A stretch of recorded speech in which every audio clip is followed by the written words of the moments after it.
Retour dans Politique, donc avec nos invités Jean-Marie Colombani de Slate.fr, Carole Barjon, chef du service politique de l'Obs, Jean-Louis Bourlange, ancien député européen, et Bruno Roger-Petit, donc éditorialiste à Challenge.fr. Donc demain, Trump est investi, on l'a dit, on en a parlé il y a quelques instants. Donc on sent aussi en France une appétence pour les leaders forts. Et pour preuve, et c'est intéressant, une étude internationale dont on ne parle pas beaucoup, qui a été réalisée par l'Ipsos Mori, en tout cas Slate l'a repérée, sur les perceptions des menaces. Et sur 22 pays testés, la France arrive en tête. 80% des personnes interrogées souhaitent un leader fort capable de transgresser les règles. Jean-Marie, c'est inquiétant. Et bien sûr, tout de suite, on pense à Marine Le Pen. Oui, et surtout de l'influence du Trumpisme sur la vie politique française, parce que c'est ce que vous venez d'évoquer, c'est le concentré du Trumpisme et des deux ressorts de Trump. Un homme fort qui transgresse les règles sans qu'on sache trop jusqu'où on doit transgresser les règles. Mais pour faire écho à ce que disait Carole tout à l'heure, et à savoir essayer de ne pas être aveugle et regarder les forces qui sont à l'œuvre dans la société française, on peut prolonger cette étude en constatant que les débats de la primaire de la droite ont attiré beaucoup de monde, et peut-être la primaire de la gauche attirera-t-elle beaucoup de monde, que les débats télévisés attirent du monde, qu'il y a une passion en France toujours intacte pour la politique et pour les débats politiques. Et en même temps, il y a un taux hallucinant de défiance vis-à-vis des représentants. Oui, c'est même paradoxal, c'est le French paradox. 89% des gens qui pensent, des Français, qui pensent que leurs représentants ne les représentent pas. Vous avez 75% de ces mêmes Français qui pensent que les politiques d'aujourd'hui sont corrompus, et 70% qui pensent que la démocratie française est malade. Et donc tout ça, ça donne un territoire, je trouve, un terrain extrêmement dangereux, parce qu'à la fois, il y a un attachement à la démocratie, un attachement au vote. Les gens continuent de penser qu'à l'élection présidentielle, si on va voter, on peut vraiment influencer le destin du pays. Et en même temps, 49%, autre chiffre qui vient conforter celui que vous aviez évoqué tout à l'heure, pensent qu'il nous faut un homme fort qui ne se préoccupe ni du Parlement, ni des élections. Donc on est sur ce territoire social-là excessivement dangereux, qui est ouvert à tous les vents, à toutes les démagogies, et on se dit, mais où sont les politiques qui prennent à la fois de la hauteur et évitent justement les discours démagogiques? Pour le moment, on n'en voit pas beaucoup. Alors bien sûr, ça... vous voulez intervenir? Parce que c'est vrai que c'est un paysage qui peut conduire à penser spontanément à Marine Le Pen, évidemment, au Front National, mais transgresser les règles, ça peut être aussi, par exemple, un Emmanuel Macron qui transgresse un peu à sa manière. Donc, si c'était ça, ce serait un mal. Justement, aujourd'hui, on a comme élément de mesure, comme thermomètre, on va dire, les sondages. Et en tout cas, il y a une étude qui est intéressante, une enquête du Cevipof pour Le Monde. Elle est intéressante parce qu'elle est réalisée sur 16 000 personnes.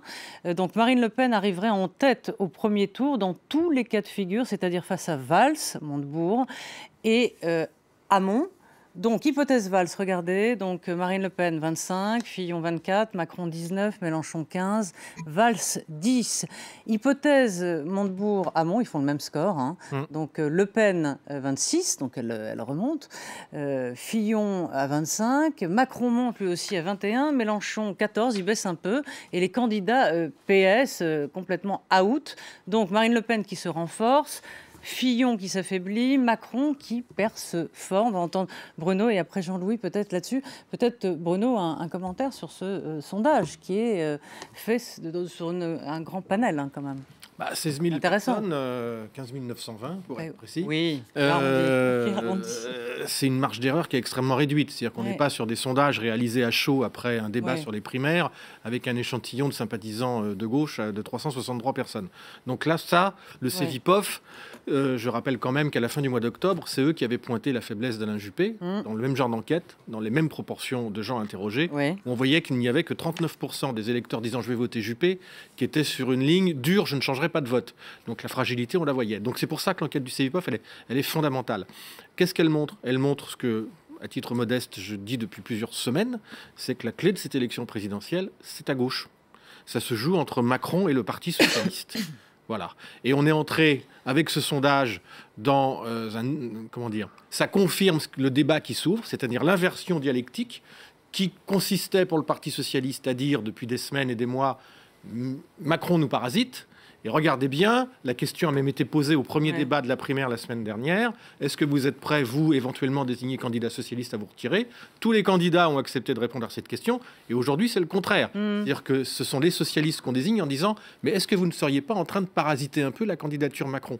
Et vous verrez que dans les semaines qui viennent, deux choses. La première, il va y avoir une querelle de légitimité, entre la légitimité tirée de la victoire à la primaire et cette légitimité des sondages qui va peser très lourd. Puis deuxièmement, il y a un moment où le candidat socialiste, quel qu'il soit... Donc c'est d'abord le sondage sur la légitimité de la primaire. Bien sûr, le sondage est plus fort. On y reviendra sûrement, mais moi je le pense. Et puis il y aura un débat moral qui pèsera sur le candidat qui sortira vainqueur de cette primaire. Tu peux éventuellement faire perdre ton camp. Et ça pèsera lourd. Alors, Emmanuel Macron, je sais que vous n'êtes pas d'accord parce que, Bruno, ça fait un petit moment que vous nous dites sur ce plateau que la bulle Macron ne va pas exploser. Bruno est notre oracle. Il est notre oracle, oui, mais il y a un autre oracle sur ce plateau que j'aime beaucoup, qui est Jean-Louis Bourlange, et qui écrit, alors à propos dans Le Point, vous êtes dur avec Macron, vous dit ce modernisme est lisse comme du formica, clinquant comme du néon, vertueux comme la République. Je parle du modernisme. Oui, du modernisme. Enfin, il incarne. Je parle de l'idéologie moderniste. Oui, enfin, il incarne le modernisme. Pas vraiment. C'est le problème. C'est compliqué. Il faut qu'il s'en garde, en tout cas. Oui. Oui, enfin, attendez, je finis ce que vous disiez. Vous êtes déstabilisé parce que donc clinquant comme du néon, vertueux comme la République moderne de Mendès France, mais entreprenant et pro-consulaire comme celle de De Gaulle, prospectif comme un commissariat général au plan, européen à la manière de Jean Monnet, productiviste comme un gaulo communiste et répartiteur comme un Pompidolo-cégétiste. Oui, je définis les années 50 et les années 60 là. Oui, enfin bon, on sait très bien que vous faites référence à une époque où voilà, c'était moderne, quoi. Oui, mais je crois, pour répondre à ça, ensuite... Donc vous ne parlez pas du tout de Macron, là. Je dis un mot sur Macron, puisque il me semble que vous m'y invitez. J'entends bien. Oui. Mais je voudrais faire le lien entre votre édito et Macron. Je crois que, idéologiquement, Macron, effectivement, a chaussé les bottes d'un modernisme qui me paraît un petit peu traditionnel lui-même. L'idéologie moderniste n'est plus à la mode, parce que l'idéologie du nouveau, aujourd'hui, n'est plus moderniste. Il suffit de voir Trump. Trump est régressif. Toutes les idéologies qui fonctionnent actuellement sont des idéologies régressives, populistes, qui renvoient aux années 30.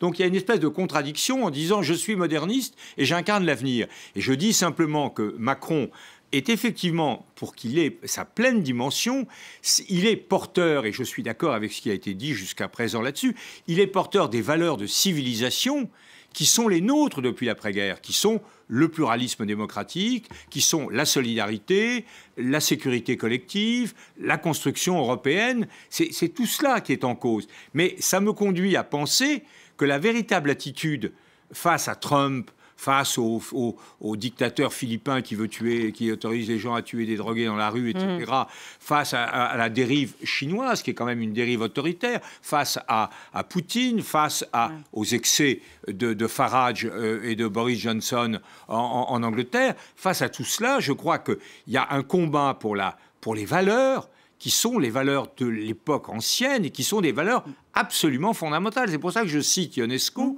Nous sommes comme Béranger, dans la pièce de Ionesco, le dernier homme. À la fin, tout le monde devient rhinocéros, tout le monde devient brutal, tout le monde piétine tout le monde. C'est exactement... Relisez la pièce de Ionesco, elle est saisissante. Ouais. Alors là, je dirais de modernité, pas de modernisme, mais de modernité. Et à la fin, Béranger est le seul. Et Macron, il a un côté... Ou alors, on peut dire Madame Merkel, c'est Bérangère, alors. C'est le seul dernier homme.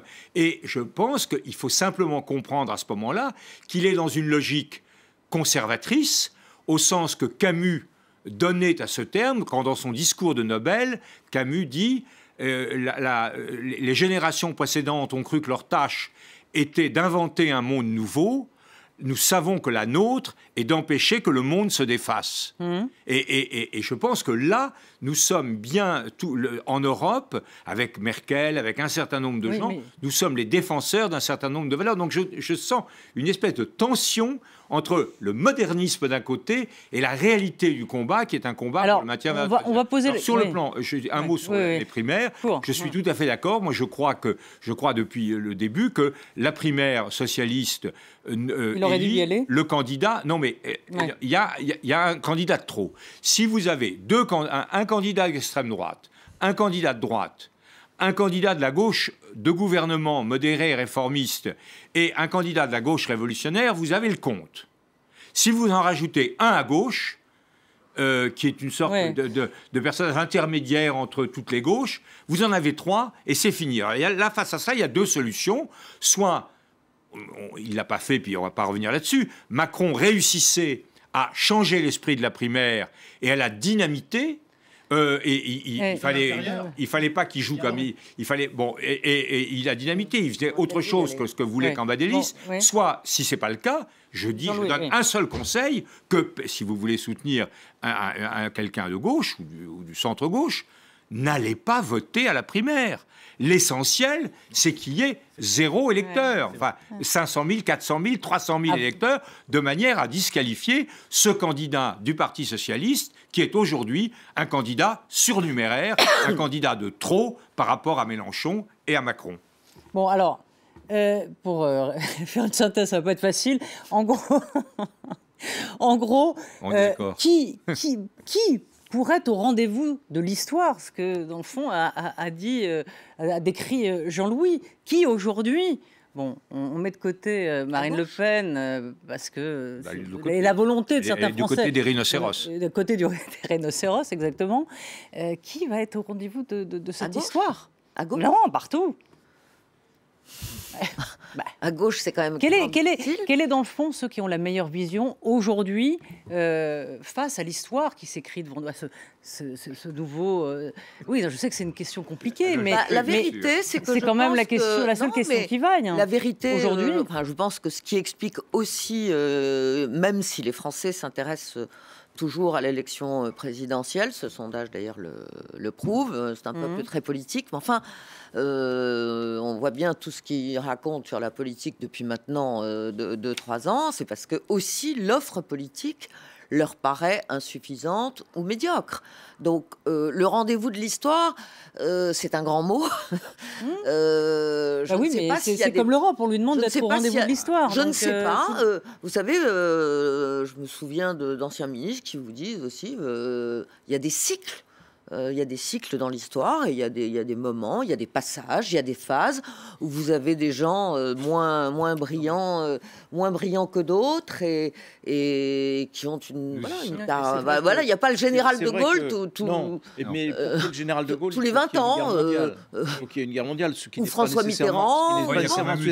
Mais ce qui est sûr, c'est que pour ce qui est de la gauche de gouvernement, le cycle Mitterrand, Jospin, Hollande s'achève sous nos yeux. Oui. C'était une gauche de gouvernement positionnée d'une certaine façon, enfin je dirais assez vive. Et d'ailleurs, oui, mais d'ailleurs avec les mêmes, oui absolument, mais avec d'ailleurs les mêmes résultats au bout de la route. 86, les élections sont perdues, elles sont uniquement rattrapées par un cheveu grâce à la proportionnelle.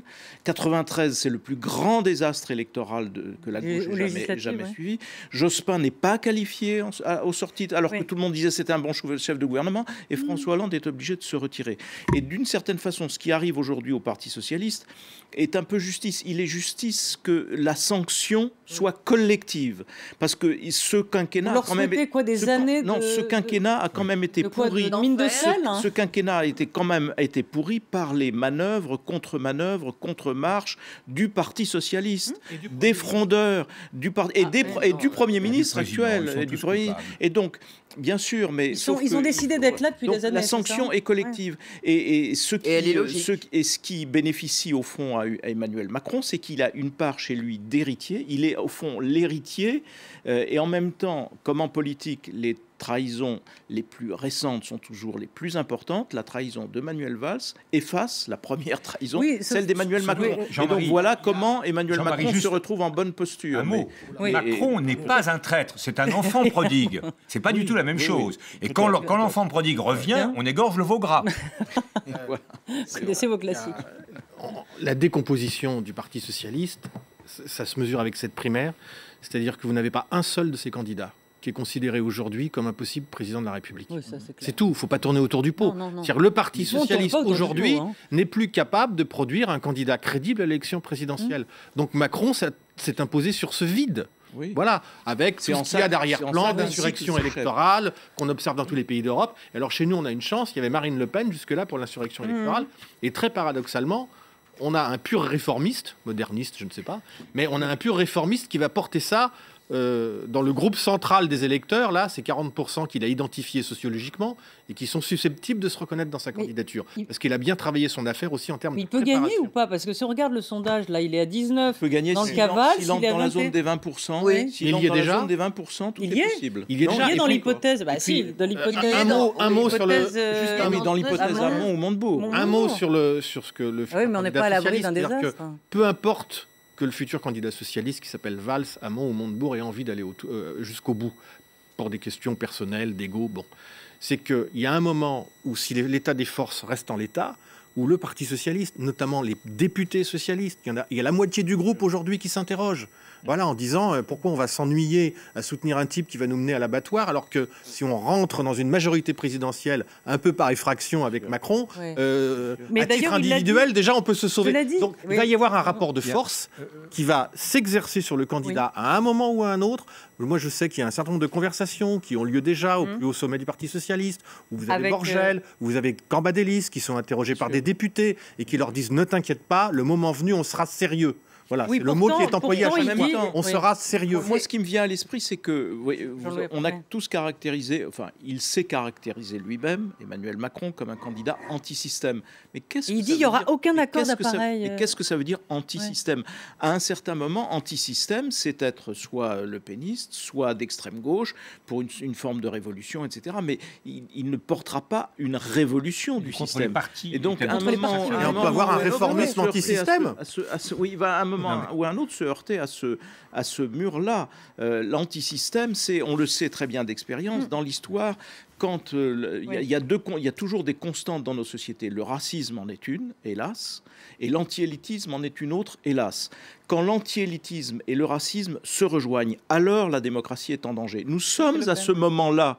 Donc le discours anti-système est malgré tout un discours périlleux parce qu'on joue un peu avec le feu. Oui, mais là, ce que disait Jean-Louis, c'est sur les appareils politiques. C'est pas le système politique en tant que tel. Anti-système, pour ceux qui disent qu'Emmanuel Macron est anti-système, il est très convenable. On n'est pas marié à une professeure de Franklin sans être convenable. Donc, disons, c'est la révolution sans risque. Alors. Ce qui est en cause, c'est qu'il met en cause le Parti socialiste. Alors là, c'est quelque chose d'intéressant.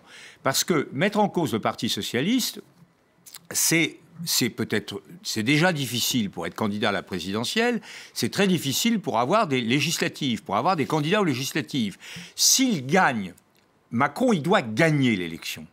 S'il ne gagne pas l'élection, ou si, en tout cas, et s'il n'est pas au second tour, ça se défera comme ça s'est fait. Comme Alain Poher, qui ne ressemble pas du tout à Alain Poher, comme Jean-Jacques Servan-Schreiber, comme tous ces leaders, comme Gaston Defferre en 65, il y a tous ces leaders centre-gauche qui, à un moment, attirent tout un tas de gens. Et puis, s'ils ne gagnent pas, et c'est dur de gagner... Vous écrivez, vous, candidat de l'esthétisme Non, je n'ai pas candidat de l'esthétisme. J'ai dit qu'il avait préféré l'esthétisme, c'est-à-dire le fait de plaire à l'opinion, au stratégique, c'est-à-dire le fait de se mettre dans la politique des massales. Vous savez, je me rappelle toujours ce que disait Édouard Herriot de la politique. Édouard Herriot disait « La politique, c'est comme l'andouillette. Il faut que ça sente un peu la merde. » Il ajoutait « Prudent, mais pas trop. » Bon, mais un peu quand même. Ouais. Et la politique, quand Mitterrand prend le pouvoir à Épinay, il prend le parti qui a fait 5% aux présidentielles précédentes, il s'acoquine avec des fédérations, les Bouches-du-Rhône et du Nord, qui sont quand même des fédérations, etc. C'est pas parfait. Bon, et il gagne. Et quand il bat Rocard en 81, Rocard est le candidat de l'opinion. Mais je n'ai pas dit ce que je voulais dire. Mais apparemment, ça viendra. Apparemment, il faut que je me taise. Mais non, mais ça va. Mais je voudrais juste répondre à Jean-Louis là-dessus. Je vais le rassurer. Je suis pas inquiet. Macron, il a un projet de substitution au Parti socialiste. Il veut le prendre par le surplomb. Et effectivement, ça lui impose de gagner cette élection présidentielle. Mais s'il la gagne, ce qu'il veut faire, mais c'est ce qu'il dit. Moi, je veux faire un Épinay à l'envers. Voilà ce qu'il dit. S'il gagne l'élection présidentielle, mais ça se fera naturellement. Mais il doit la gagner. On laisse parler les femmes, sinon on va dire que c'est une émission de macho. Non, mais je veux juste un mot parce que ça complète. Donc pour la gagner, c'est ça que je voulais dire, boucler le raisonnement. Il n'y a que deux solutions. Il n'y a que deux solutions. Soit on réduit le nombre des candidats à 2. Ça veut dire que les socialistes sortent leur gars, ce qui n'est pas facile, parce que le gars sera porté par quelques centaines de milliers de voix et dira « moi, je ne suis pas simplement le candidat des meetings ». Ou alors, et c'est ça l'autre hypothèse, Fillon s'affaiblit très considérablement de son côté, et là, on aurait une situation extrêmement grave où l'électorat centriste refluerait massivement vers Macron. Or, Fillon ressemble un peu actuellement... Pourquoi ce serait très grave ? Fillon, c'est ça pose des tas de problèmes. Fillon, c'est un lion. C'est un lion. Qu'est-ce que c'est qu'un lion ? C'est un gros animal un petit peu endormi qui attend que la lionne lui apporte à bouffer. C'est-à-dire qu'il faut qu'il se sorte, il est dans l'inertie complète. Non mais d'accord, mais en quoi ce serait grave que... que le centre c'est quoi Macron. Je ne dis pas que ce serait grave. Je dis que ce serait. Non, mais je ne dis pas. Moi, je ne dis pas du tout que ce serait grave. Je crois simplement que, en revanche, la confrontation directe Macron-Le Pen, c'est quelque chose qui est un peu dangereux. Je préfère une confrontation Macron-Fillon. Je voudrais que Carole parle un peu. Quand même. Non, je voudrais juste dire sur le côté anti-système, je pense que le risque que court Macron précisément, c'est que comme il surfe beaucoup là-dessus, puisque effectivement il n'est pas membre du Parti socialiste, il est hors parti, c'est qu'il y ait un certain nombre de gens, compte tenu de l'état du Parti socialiste et de ses candidats à la primaire, qui lui apportent son soutien et qui commencent à avoir beaucoup de soutien presque encombrant par rapport à l'image précisément de modernité qui veut se donner. Donc je pense que ça, c'est un des risques qui court. Parce que, supposons, je dis au hasard, que François Hollande lui apporte son soutien à un moment donné, est-ce que ce sera une bonne nouvelle pour Macron ? Ségolène, héros. C'est une vraie question. C'est une vraie question. Ségolène et les droits de l'homme à Cuba, héros qui quand même est le symbole de l'échec du Ségolène, c'est une icône de la gauche et c'est d'un poids considérable. Oui, mais c'est pas une icône du centre. C'est pas une icône du centre. Et dans l'hypothèse de l'assèchement de l'électorat Fillon, l'hypothèse que dit Carole est très bonne. Si tous les éléphants de gauche, évidemment, au sommet duquel il y a Hollande, se ruent sur Macron, c'est un repoussoir. Sauf Ségolène Royal, que je ne mets pas dans Ségolène Royal, c'est une icône de la gauche modérée. Oui, Cuba, à partir du moment où elle dit... Et qui séduit à droite, d'ailleurs. Merci. Mais ça ne dérange que la droite. Bon, qui veut un petit Doliprane, là ? Merci. Merci. C'est fini. Oui, c'est fini. Mais oui, Jean-Louis, c'est fini. De l'extrême gauche française. Jean-Marie, c'est terminé. Pardon. On se retrouve. Un dernier petit coup avant de partir. Bon, on n'a pas eu le temps de dire un mot d'Hollande qui, en fait, n'a pas tellement envie de Macron, qui n'a pas pas tellement envie que Hollande le soutienne. Mais bon, si, c'est pour ça que je dis. Oui, mais bon, on l'a pas écouté. Allez, merci à tous et on se retrouve très vite sur France 24. À très vite.